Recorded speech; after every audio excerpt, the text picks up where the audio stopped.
First, we just want to say though, Eric Lee Hahn passed away yesterday. So, his friends, family, definitely in our thoughts and prayers. Awful event.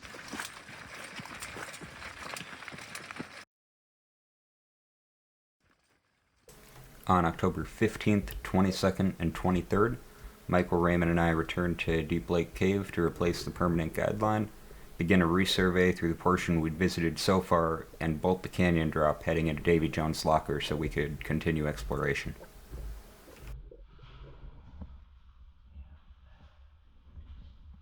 On the first day, which was October 15th, we came into the cave and replaced the permanent guideline on the way in. The way that we approached that was with me swimming in front and laying the new number 36 guideline as Michael reeled out the old number 21 onto his 400-foot reel. After that, we surveyed this dry walking tunnel that's at the end of the first flooded section of the cave. And then here you'll see Michael handing me his guideline to use as his primary tie-off, I guess, as he swam into the second portion of the sump and toward the canyon going into Davy Jones Locker. We learned later, with the water as low as it is, that this can actually just be done as a ceiling breather. But not knowing that originally, Michael went and took the guideline and dove through it, which was probably the safer bet at the time.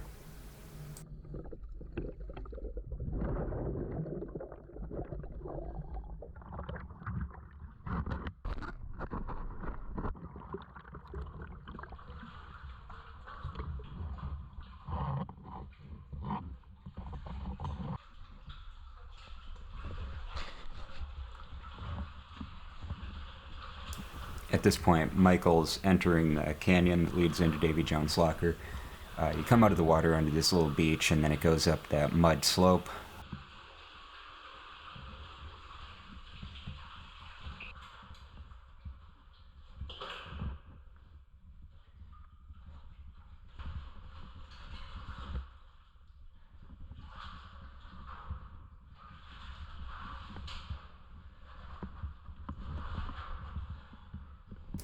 This was a fairly easy climb to make, but neither of us particularly liked it because we had to do it in our dry suits, and I think both of us somewhat were expecting to put a tear somewhere and end up cold and wet on the way out. That thankfully never happened, but it would definitely be nice to find a better way to do this that's less destructive on our equipment.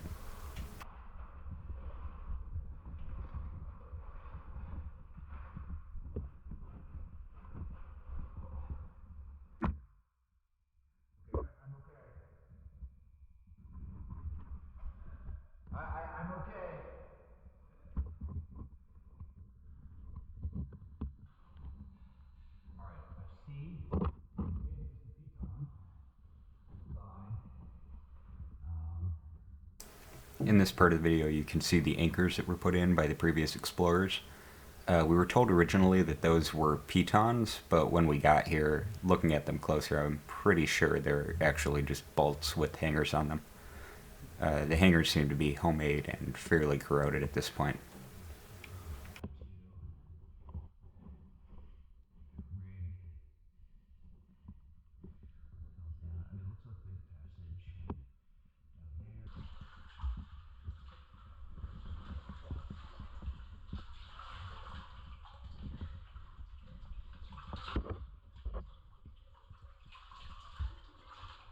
And here you got Michael getting back into the water and making his way out. I think he found out that he was able to get through here as a ceiling sucker after the first time diving through it.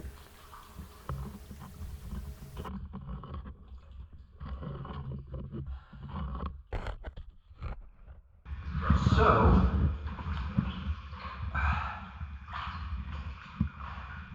right. So out there, you go through and you cut slightly to the left and you go forward. You can get out of the water right there. It's like 10 feet. You can nose right through. Gotcha. On the other side, there's a canyon like this that comes right together, like this. So you can shimmy your way up it, and then you're up in this high point, And then on the far side, it's the same thing going down. And there's a piton up on the left wall. Not really where you can free rappel down. But at the bottom, you can see clear water, and it definitely looks like Golden Passage, but there's no way, I'm not shimmying that sharp rock in a dry set. No way. Yeah. So we're gonna have to, I'm less enthused about next weekend. Yeah, you can stop, I'll take care of the reel. All right, I'll catch up right with you. Here on the second day, we've got some footage of the walrus room. This is a sort of heinous feature of the cave that's only about a 2-minute swim from the entrance. You get onto this big pile of breakdown, and we haven't found any way to swim around that, so you just have to crawl up on top of it and pass all of the gear all the way across this, and it tremendously slows down the progress into the cave. This takes us probably pretty consistently close to 20 minutes to move everything, and it's only 15 feet of progress or so. It also puts a lot of wear and tear on the tanks and regulators.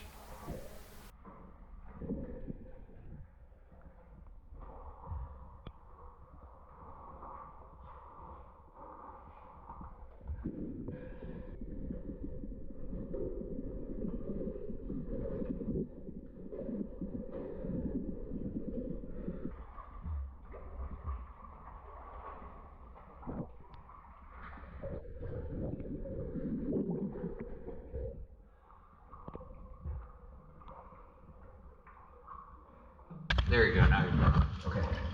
Are you good? I am. Okay. All right, I'm gonna power through.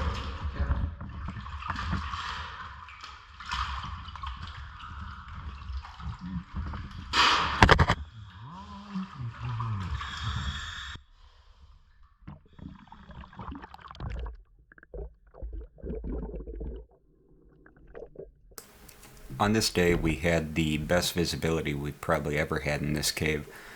You can see at the start here, just because we're coming right out of the walrus room, that Michael has some clouds below him, but pretty shortly he's actually going to get out of all that sediment that we disturbed while moving the gear around, and viz probably opens up to about 40 feet, which is really incredible for basically any Midwest cave diving.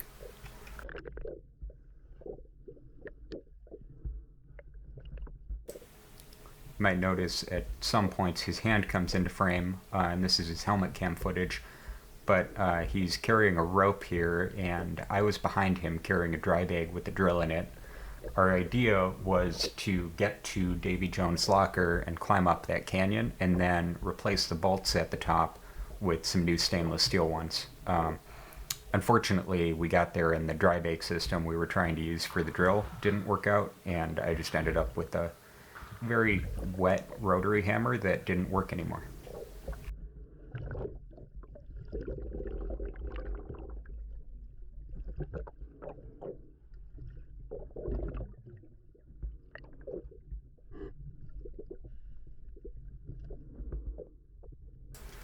I sped up the video a bit here because even though Michael was moving really fast on the way in, it still takes about 9 minutes to swim from the walrus room to the dry tunnel. I wanted to leave all this footage in, even if it's sped up, because this is by far the best visibility that I've seen in any Minnesota cave.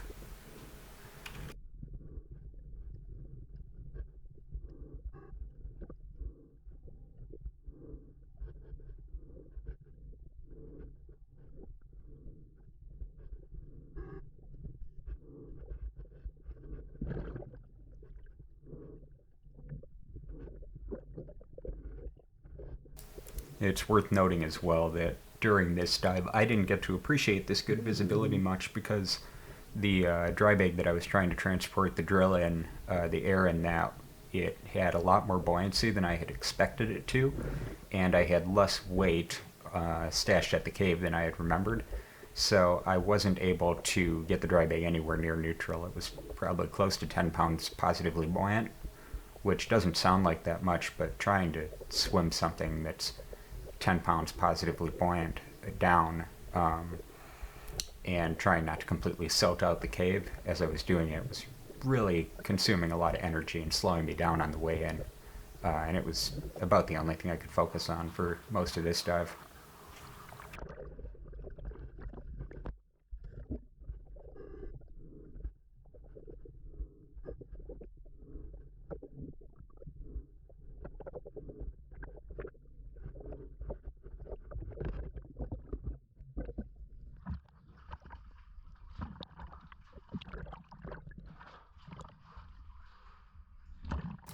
You can see here you briefly surface in this nice little air bell on the way out. And this is directly before coming up into that kind of walking sandy beach tunnel. In the water as low as it is, you can actually see where the line comes out of the water into that room right now. But we were still swimming in there because the way that the line crosses the passage there, you sort of have to go under it. In that video, I actually cut it, but you can see that Michael originally tried to go through on the wrong side of it and had to back out and start over again to fit.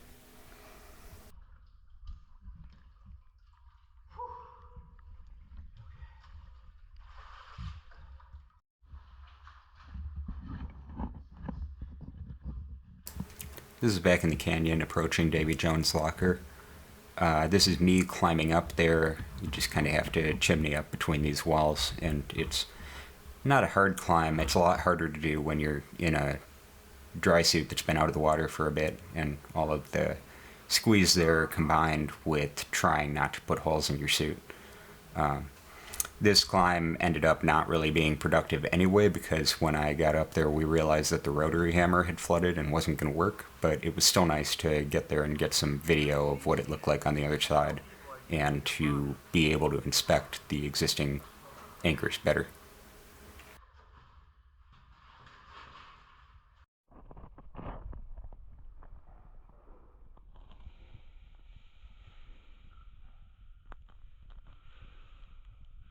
This is what it looked like at the top of the canyon there, the same place that Michael was in the previous weekend.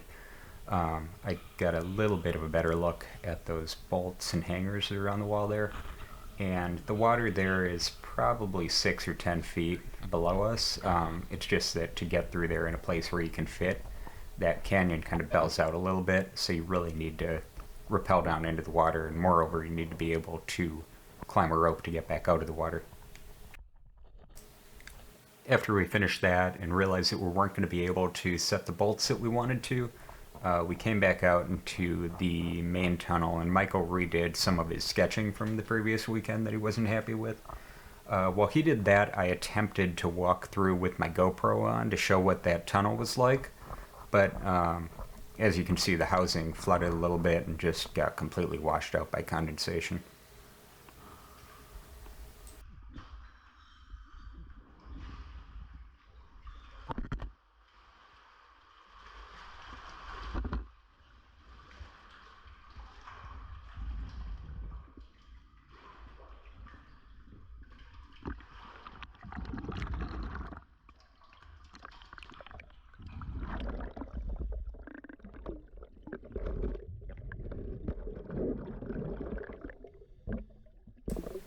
And here's a swim in on the last day of our trip.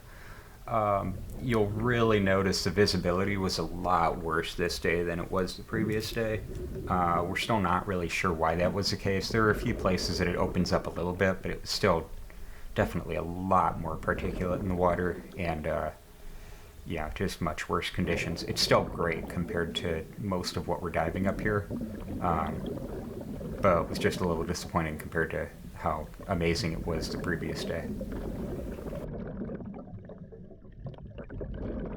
Notice this is number 36 cave line, which is fairly thick for North American caves. I actually laid that on our dive on October 15th because we were worried about the number 21 just getting washed out, because this cave gets really heavy flood cycles coming in, especially with the snow melt in the spring.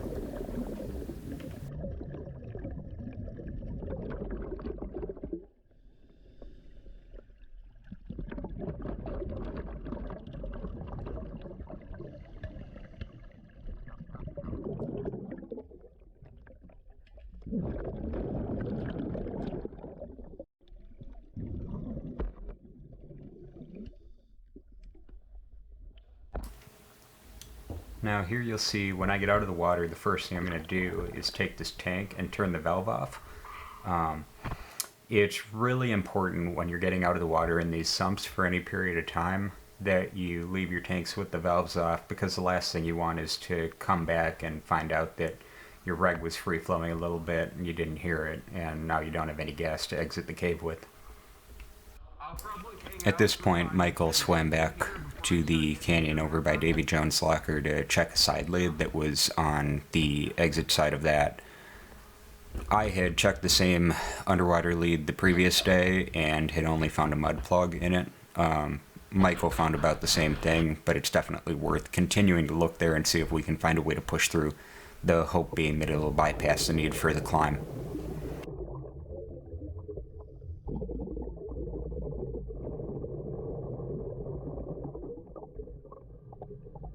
Now this is Michael's footage from the swim out. Right here he's about to come up behind me, and I was just surveying on the way out the line that we had laid the previous weekend to get in. And as soon as he catches up to me and I realize it, I push myself out of the way a little bit and waved to him and waved him by. But yeah, this section was the last unsurveyed part of the cave that we've been in up to this point. So it's nice that we're now able to actually know where we were when we're back at Davy Jones Locker in that area.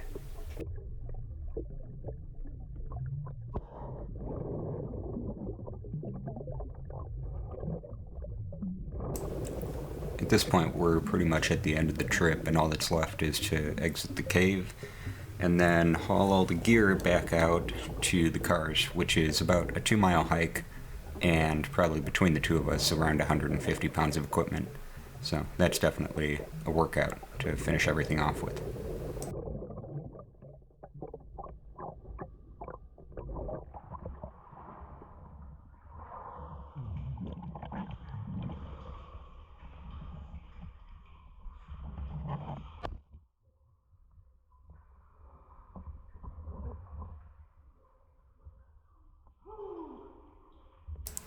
To end the video, we want to give a big thanks to Forestville Mystery Cave State Park for supporting exploration here, and we're looking forward to coming back next year.